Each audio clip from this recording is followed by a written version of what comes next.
दोस्तों, अर्जुन रोज की तरह अपना पुराना रिक्शा लेकर शहर के सबसे बड़े बंगले के सामने खड़ा था, जहां से निकलने वाले लोग उसे देखकर अक्सर अपनी नजरें फेर लिया करते थे।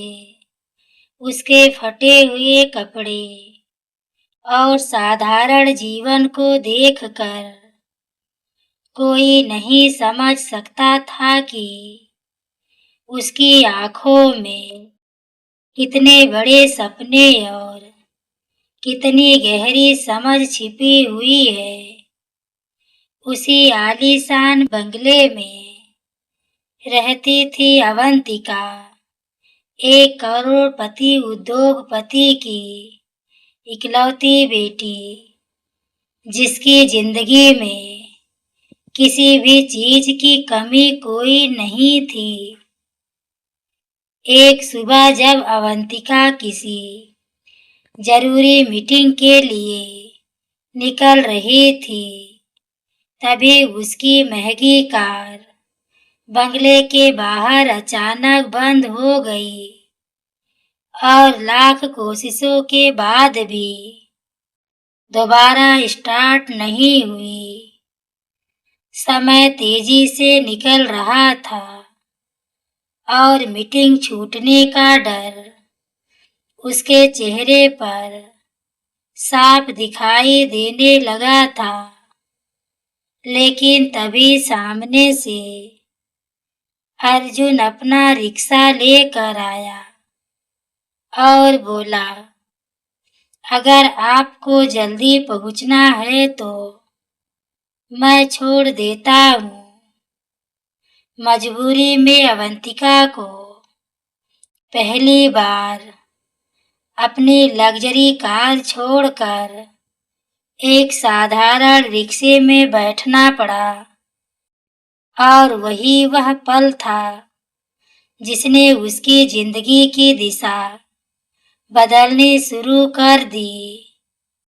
रास्ते भर अवंतिका अर्जुन को सिर्फ एक गरीब रिक्शा चालक समझती रही, लेकिन उसकी बातों में ऐसी समझदारी और आत्मविश्वास था जिसने उसे बार बार सोचने पर मजबूर कर दिया।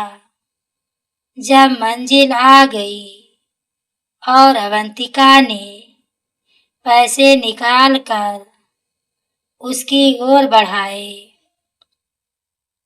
तब अर्जुन मुस्कुराते हुए बोला, मैडम, कभी कभी मदद का मूल्य पैसों से नहीं बल्कि दुआओं से चुकाया जाता है। उसकी यह बात सुनकर अवंतिका कुछ क्षणों तक उसे देखती रह गई, क्योंकि पहली बार किसी ने उसके पैसे से ज्यादा उसकी इंसानियत को महत्व दिया था। उस दिन के बाद अवंतिका के मन में अर्जुन के लिए एक अलग सम्मान पैदा हो गया और वह अक्सर उससे मिलने के बहाने ढूंढने लगी। यही बात धीरे धीरे पूरे परिवार की नजरों में आने लगी, और एक दिन उसके पिता ने गुस्से में साफ शब्दों में कह दिया कि एक रिक्शा चलाने वाला लड़का इस घर की चौखट तक तो आ सकता है, लेकिन इस परिवार का हिस्सा कभी नहीं बन सकता। यह सुनकर अर्जुन ने ना कोई बहस की, ना कोई शिकायत की।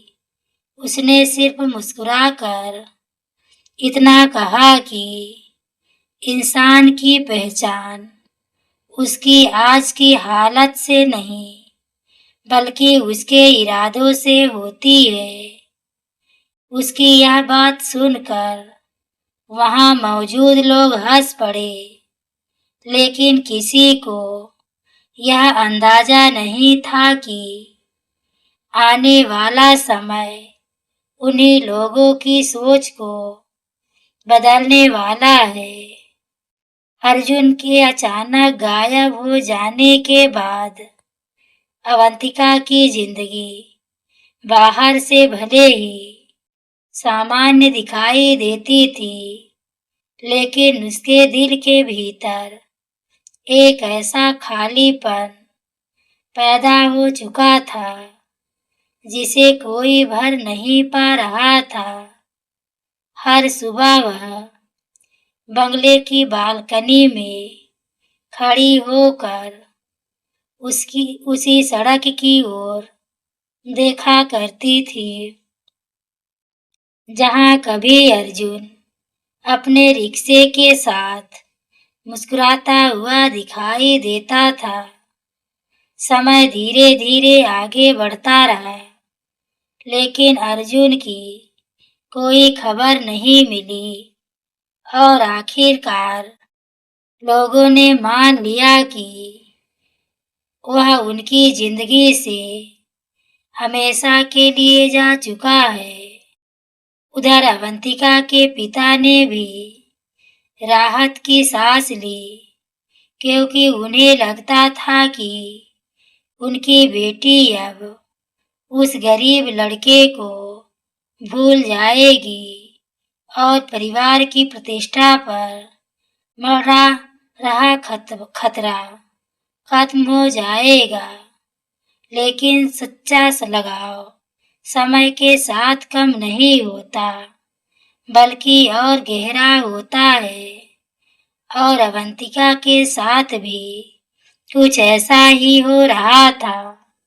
लगभग 1 साल बाद पूरे शहर में एक नई बहुराष्ट्रीय कंपनी के भव्य उद्घाटन की चर्चा होने लगी, जिसके मालिक के बारे में कहा जा रहा था कि वह विदेश से लौटा एक युवा उद्योगपति है। अखबारों से लेकर सोशल मीडिया तक हर जगह उसी कार्यक्रम की चर्चा थी और शहर के सभी बड़े लोगों को विशेष निमंत्रण भेजा गया था। अवंतिका अपने पिता के साथ उस कार्यक्रम में पहुंची, लेकिन उसे बिल्कुल अंदाजा नहीं था कि वहां उसका सामना अतीत के सबसे बड़े सच से होने वाला है। विशाल मंच रोशनी से जगमगा रहा था और हजारों लोग मुख्य अतिथि के आने का इंतजार कर रहे थे। कुछ ही क्षण बाद जैसे ही मंच संचालक ने कंपनी के मालिक को बुलाया, पूरा हॉल तालियों की गड़गड़ाहट से गूंज उठा।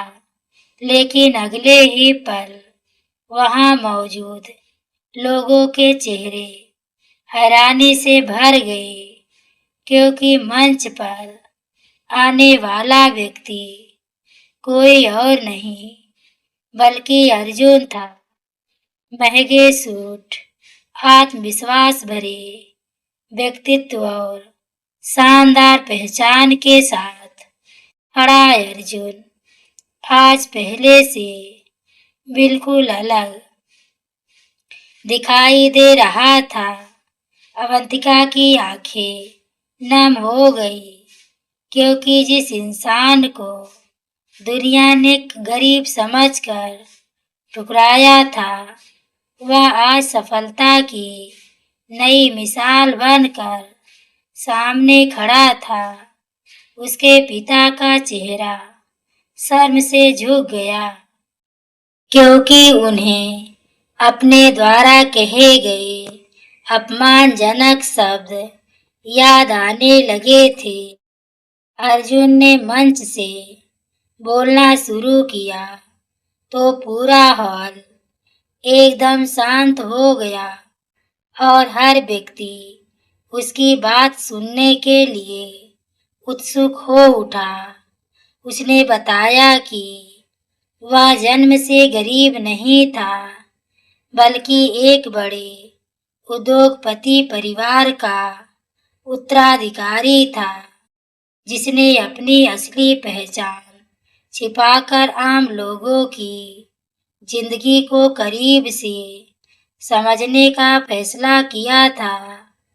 उसने कहा कि रिक्शा चलाना उसकी मजबूरी नहीं, बल्कि उसका मिशन था, क्योंकि यह जानना चाहता था कि समाज इंसान को उनके चरित्र से पहचानता है या उसकी हैसियत से। उसकी यह बात सुनकर पूरा हॉल तालियों से गूंज उठा और कई लोगों की आंखें शर्म से झुक गई। जो लोग कभी उसके कपड़ों पर हंसते थे, वही लोग आज उसके साथ एक तस्वीर खिंचवाने के लिए उत्साहित दिखाई दे रहे थे। लेकिन अर्जुन के चेहरे पर ना घमंड था और ना ही किसी से बदला लेने की भावना, क्योंकि सफलता ने उसके स्वभाव को नहीं बदला था। तभी मंच से नीचे उतरते हुए उसकी नजर अवंतिका पर पड़ी और दोनों की आंखें एक दूसरे से मिल गई। 1 साल की दूरी जैसे एक पल में खत्म हो गई और दोनों की आंखों में अनगिनत अनकहे सवाल तैरने लगे। लेकिन तभी अर्जुन ने माइक दोबारा अपने हाथ में लिया और ऐसी बात कह दी जिसने पूरे हॉल को स्तब्ध कर दिया। उसने कहा, आज मैं उस इंसान का नाम लेने जा रहा हूँ जिसने मेरे जीवन की सबसे कठिन परीक्षा में मेरा साथ दिया था। पूरा हॉल सांस रोके उस नाम का इंतजार करने लगा। पूरा हॉल खामोश था और हर किसी की नजर अर्जुन पर टिकी हुई थी, क्योंकि सभी जानना चाहते थे कि वह किसी इंसान का नाम लेने वाला है।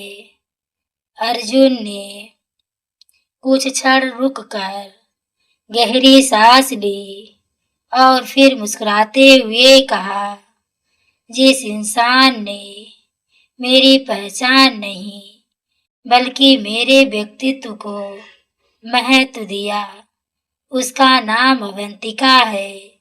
यह सुनते ही पूरा हॉल तालियों की गड़गड़ाहट से गूंज उठा और अवंतिका की आंखों से आंसुओं की धारा बह निकली। जिस प्यार को लोगों ने एक गरीब और अमीर की कहानी समझकर ठुकरा दिया था, आज वही प्यार, सम्मान और सच्चाई की सबसे बड़ी मिसाल बनकर सामने खड़ा था। अर्जुन मंच से नीचे उतरा और सीधे अवंतिका के सामने जाकर खड़ा हो गया, जहां 1 साल की दूरी कुछ ही क्षणों में पिघलती हुई महसूस हो रही थी। अवंतिका की आंखों में शिकायत भी थी, प्यार भी था और उस बिछड़ने के दर्द की झलक भी थी, जिसे वह पूरे 1 साल तक अपने भीतर छुपाए रही थी। अर्जुन ने धीरे से कहा, अगर मैं अपनी असली पहचान पहले बता देता तो शायद मुझे तुम्हारा प्यार नहीं मेरी दौलत का सम्मान मिलता। यह सुनकर अवंतिका रो पड़ी और बोली, मैंने हमेशा तुम्हारे दिल को देखा था, तुम्हारी हैसियत को नहीं। उनकी बातें सुनकर वहां मौजूद लोगों की आंखें भी नम होने लगी, क्योंकि पहली बार किसी ने प्रेम और सम्मान का इतना सच्चा रूप देखा था। तभी अवंतिका के पिता आगे बढ़े और कांपती आवाज में अर्जुन से बोले, बेटा, मैंने तुम्हें पहचानने में बहुत बड़ी गलती कर दी। उन्होंने सबके सामने स्वीकार किया कि उन्होंने इंसान को उसके कपड़े और काम से आंक कर बहुत बड़ा अन्याय किया था। हॉल में मौजूद हर व्यक्ति उनकी बात सुन रहा था और महसूस कर रहा था कि कभी-कभी अहंकार इंसान की आंखों पर ऐसा पर्दा डाल देता है जो सच को देखने ही नहीं देता। अर्जुन ने बिना एक पल गवाए उनके हाथ पकड़ लिए और कहा, गलती हर इंसान से होती है।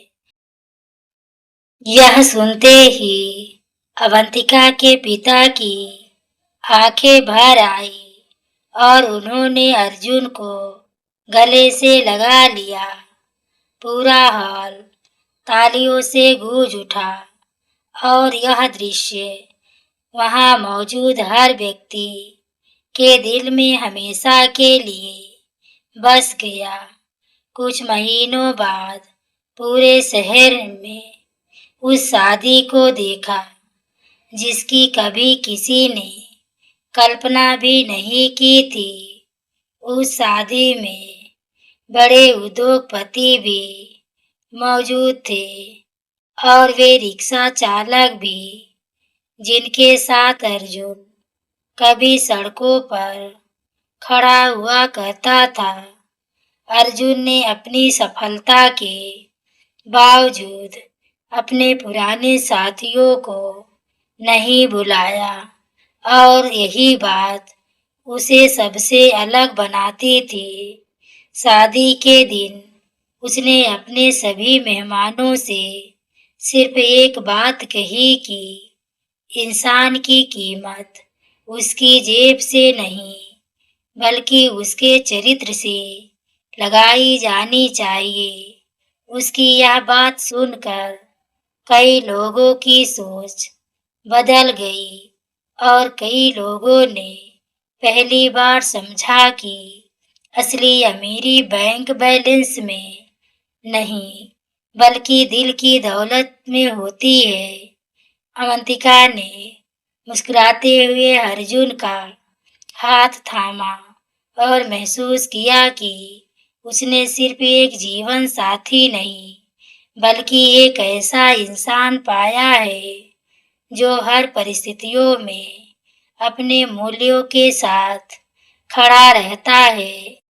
उस दिन शहर के लोगों ने सीखा कि समय कभी भी किसी की कहानी बदल सकता है। इसलिए किसी को उसकी वर्तमान स्थिति देखकर छोटा नहीं समझना चाहिए, क्योंकि अक्सर जिन लोगों को दुनिया सबसे कमजोर समझती है वही लोग एक दिन अपनी मेहनत और चरित्र से इतिहास लिख देते हैं। और इसी सीख के साथ अर्जुन और अवंतिका की कहानी खत्म नहीं हुई बल्कि उन हजारों लोगों के दिलों में एक नई सोच बनकर हमेशा के लिए जिंदा हो गई। तो दोस्तों, यह कहानी आपको कैसी लगी कमेंट में ज़रूर बताएं। कहानी अच्छी लगी हो तो वीडियो को लाइक शेयर हाइप करें। धन्यवाद।